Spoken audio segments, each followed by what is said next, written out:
Good morning student, DAV college की e learning classes में आपका स्वागत है एक बार फिर से। आज जो अपने सब्जेक्ट का टॉपिक पढ़ने जा रहे हैं वो है सॉफ्टवेयर प्रोसेस मॉडल।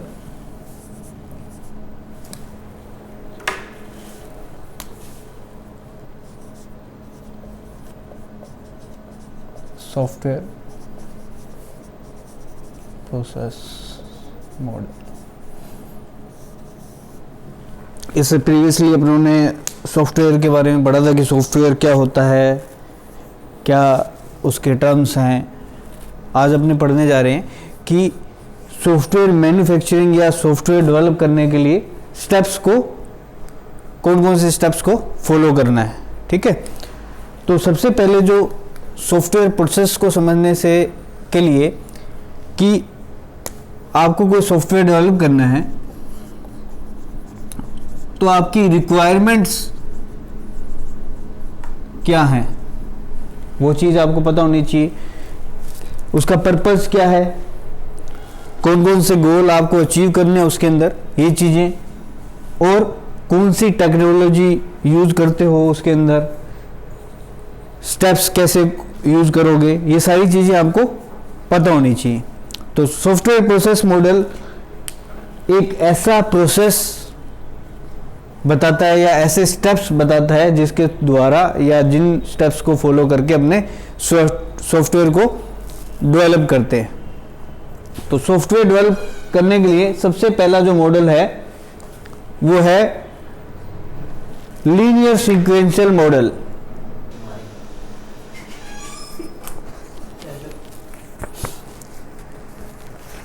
फर्स्ट जो स्टेप अपने पढ़ रहे हैं sequential, linear sequential model of software process. First अपने पढ़ते हैं, फर्स्ट मॉडल है लीनियर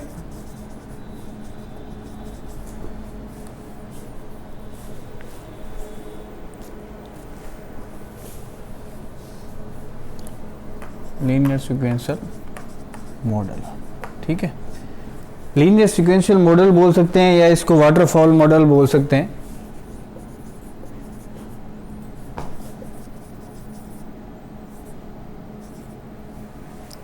वाटरफॉल मॉडल बोल सकते हैं।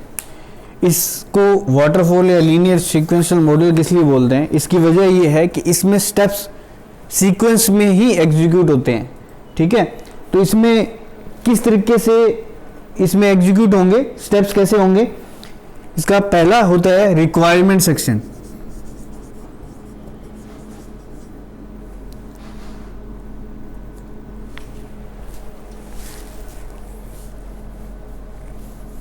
पहला फेज रिक्वायरमेंट। पहले फेज में आप क्या करोगे, रिक्वायरमेंट एनालिसिस।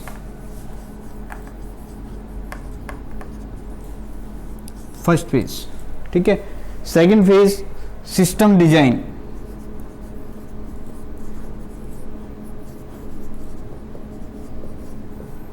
ये सेकंड है। Third phase implementation.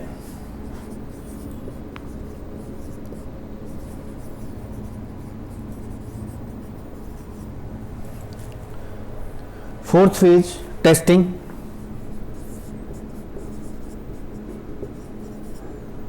And fifth phase testing के बाद डिप्लॉयमेंट। डिप्लॉयमेंट का मतलब क्या होता है कि आपको यूजर के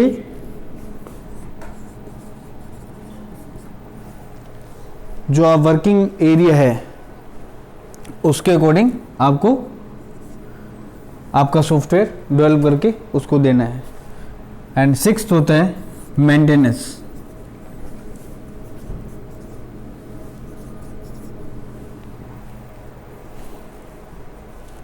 ठीक है, तो ये सीक्वेंस है आपका। First phase requirement analysis, requirement, उसके बाद सिस्टम एनालिसिस, उसके बाद इम्प्लीमेंटेशन, और उसके बाद टेस्टिंग, टेस्टिंग के बाद डिप्लॉयमेंट एंड मेंटेनेंस।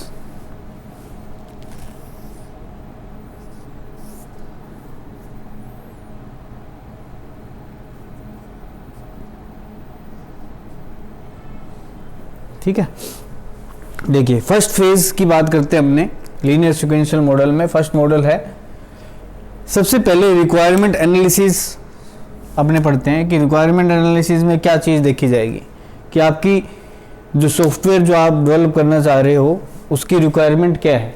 ठीक है ना, रिक्वायरमेंट एनालिसिस के अंदर अपने पॉसिबल रिक्वायरमेंट ऑफ सिस्टम देखेंगे जिनको अपने को इनमें यूज करना है। सेकंड फेज जो है या सेकंड सेक्शन जो इसका होता है वो रिक्वायरमेंट की आउटपुट, रिक्वायरमेंट एनालिसिस करके जो आउटपुट बनेगी आपकी, जो डिसीजन बनेंगे वो सिस्टम डिजाइन फेज के लिए एज ए इनपुट काम करेंगे। ठीक है, एज ए इनपुट काम करेंगे सिस्टम डिजाइन के लिए। अब सिस्टम डिजाइन के अंदर क्या होगा, आपको सिस्टम जो आप यूज कर रहे हो उसके बारे में बताना है कि आपकी स्पेसिफिकेशंस जो हैं, स्पेसिफिकेशंस जो हैं वो आपको इसके अंदर डिक्लेयर करनी होती है। जैसे सॉफ्टवेयर रिक्वायरमेंट, हार्डवेयर रिक्वायरमेंट, ये सारी चीजें जो हैं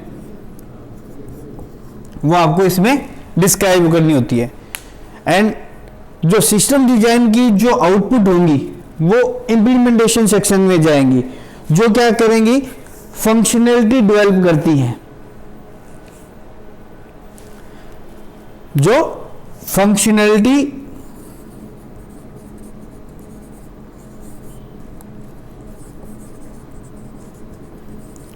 डेवलप करती है, साथ साथ टेस्टिंग भी करेंगी। ये काम कहां हो रहा है, इंप्लीमेंटेशन फेज में। इस इंप्लीमेंटेशन फेज का जो आउटपुट होगा वो नेक्स्ट स्टेज, जो नेक्स्ट स्टेज है उसके इनपुट का काम करेगा। अब टेस्टिंग सेक्शन जो है उसमें अपने टेस्टिंग करते हैं एंटायर सिस्टम की, जिसमें इनके जितने भी फॉल्ट्स हैं या फेलियर्स हैं जो आपने इंप्लीमेंटेशन सेक्शन करने के बाद जो आते हैं वो सारी चीजें टेस्टिंग होती हैं। इंडिविजुअली फंक्शनलिटी जो ये इसमें टेस्टिंग होती है, इंडिविजुअल टेस्टिंग होती है जो अपने लेवल पे करते हैं प्रोग्रामिंग के दौरान या इम्प्लीमेंटेशन कर रहे हैं तब। लेकिन टेस्टिंग, कंप्लीट टेस्टिंग जो होगी टेस्टिंग सेक्शन में होती है। अब टेस्टिंग फेज के पासिंग के बाद, इस फेज के बाद जो इसका आउटपुट है वो डिप्लॉयमेंट सेक्शन में जाएगा।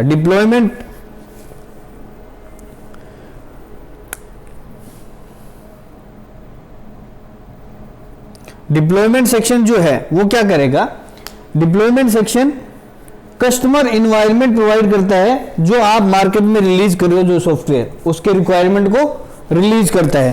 तो इस सेक्शन में डेवलपमेंट जो है या आप जो सिस्टम का आउटपुट देते हैं, आप कहने का मतलब है कि आपको जो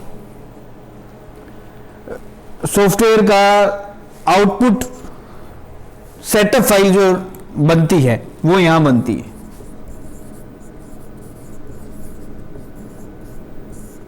जो आपके यूजर है उनको ये फाइल इंट्रोड्यूस होती है जिसके द्वारा आप उसके अंदर यूजर अपनी एप्लीकेशन में इंस्टॉल कर सकता है।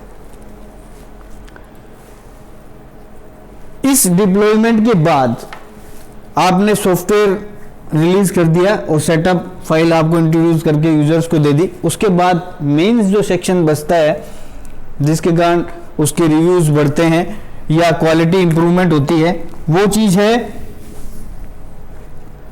मेंटेनेंस सेक्शन, कि आप अपने सॉफ्टवेयर की मेंटेनेंस कितनी देते हो या मेंटेनेंस फैसिलिटी आप कितनी प्रोवाइड करते हो, वो चीज मेंटेनेंस सेक्शन में आती है। ठीक है ना, तो डिप्लॉयमेंट के बाद जो इसका आउटपुट होता है वो मेंटेनेंस पे डिपेंड करता है। ठीक है ना, उसके बाद ये मेंटेनेंस पर जाता है। तो वाटरफॉल मॉडल के अंदर अपन ने ये चीज देखी कि इसके जितने भी फेजेस हैं वो उनका जो इनपुट है वो प्रीवियस जो सेक्शन है या यूनिट है उसके आउटपुट पर डिपेंड करती है। ठीक है, और phasing shifting phases water flow जैसे ऊपर से नीचे की तरफ बहाव रहता है पानी का, उसी तरीके से लीनियर सिक्वेंशियल मॉडल में डेटा का फ्लो अप टू बॉटम होता है। ठीक है, तो ये था वाटरफॉल मॉडल। अब वाटरफॉल मॉडल की एप्लीकेशंस क्या है, इसकी एप्लीकेशन क्या है, कहाँ यूज होता है, किस लिए यूज करते हैं, ये सारी एप्लीकेशन सेक्शन में आता है इसके। देखिए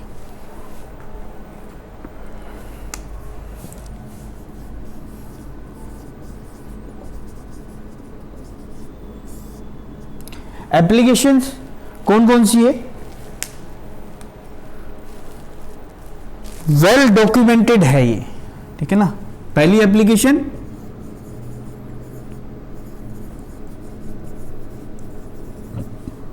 वेल डॉक्यूमेंटेड है, क्योंकि हर स्टेप आगे वाले स्टेप के लिए इनपुट इंड्यूस करता है। इसके अंदर प्रोडक्ट की जो डेफिनेशन है, जो आप उत्पाद बना रहे हो, वो स्टेबल होगी, फिक्स होगी। ठीक है ना, ये इसकी एप्लीकेशन है, वहां यूज करेंगे। जो टेक्नोलॉजी है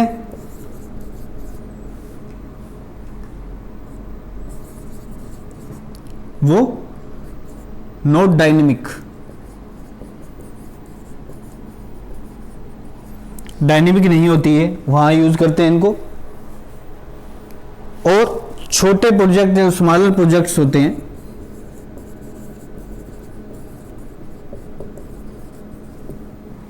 उनमें इसको यूज किया जाता है। ठीक है, तो ये थी इनकी एप्लीकेशंस ऑफ वाटरफॉल मॉडल। इसके बाद अपने एप्लीकेशंस के बाद पढ़ते हैं एडवांटेज क्या है इस सॉफ्टवेयर प्रोसेस मॉडल की। एडवांटेजेस,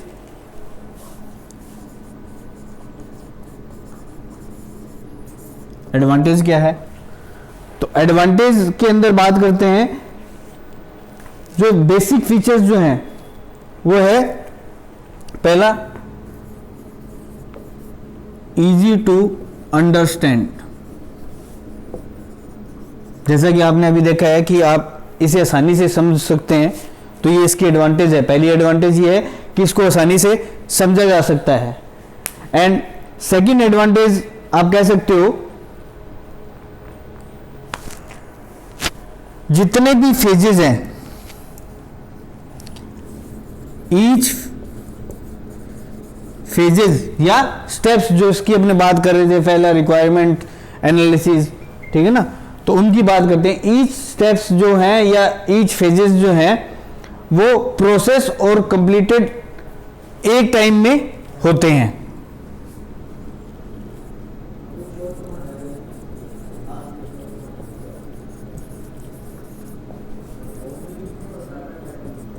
एक ही टाइम में होती हैं। थर्ड जो एडवांटेज है, क्लियरली डिफाइंड स्टेज हैं।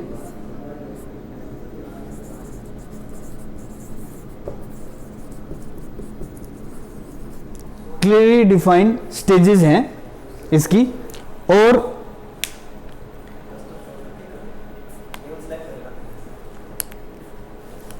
इजी अरेंज टास्क हैं इसके।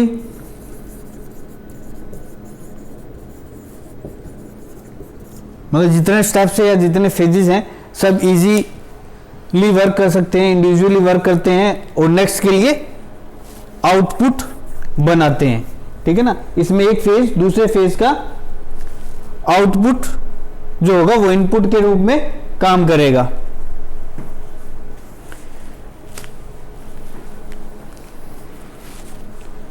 जैसा कि अपने को पता है कि हर चीज की एडवांटेज है, वैसे ही कुछ उनकी डिसएडवांटेज भी होंगी। तो सॉफ्टवेयर प्रोसेस मॉडल में वाटरफॉल मॉडल की भी कुछ डिसएडवांटेजेस हैं। वो कौन कौन सी हैं, डिसएडवांटेजेस कौन कौन सी है? जो डिसएडवांटेज की बात करते हैं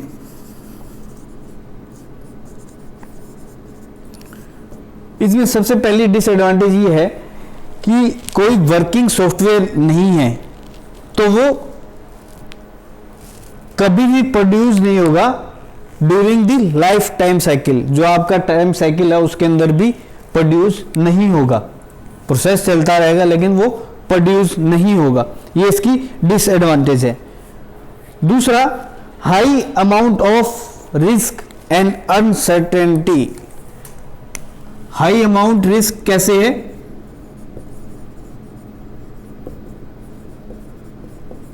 कैसे है कि आपने कोई सॉफ्टवेयर मेकिंग के लिए प्रोसेस को फॉलो किया, अगर वो कंप्लीट नहीं होता तो उतना आपका टाइम ड्यूरेशन और जो आपने एफर्ट लगाए हैं वो कोई काम नहीं आते।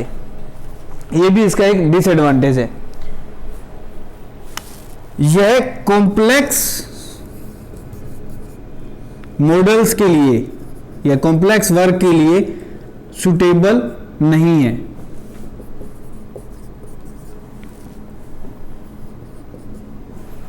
कॉम्प्लेक्स मॉडल के लिए और object oriented,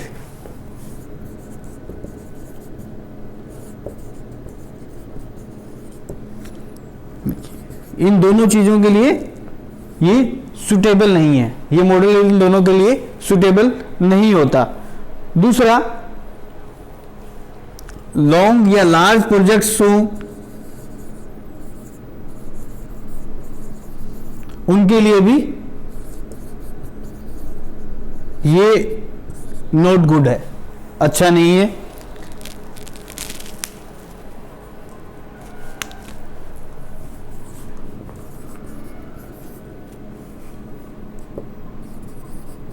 difficult to measure process. इसके अंदर आपको प्रोसेस को मेजर करना बहुत ही मुश्किल होता है। आपने जो स्टेप्स यूज किए उनके अंदर कितना टाइम लग रहा है, कैसे प्रोसेस हो रहा है, इसको मेजर करना हो तो वो इस मॉडल में पॉसिबल नहीं है। स्कोप ऑफ टाइम इसके अंदर जो होता है वो हायर होता है, इस कारण भी इसको अपने यूज नहीं करते। तो लीनियर सीक्वेंशियल मॉडल के अंदर, जो लीनियर सीक्वेंशियल मॉडल या वाटरफॉल मॉडल बात करते हैं, उसके अपने क्या टर्म्स है, क्या स्टेज हैं, ये पढ़ा है, और स्टेप्स क्या थे वो पढ़ी हैं।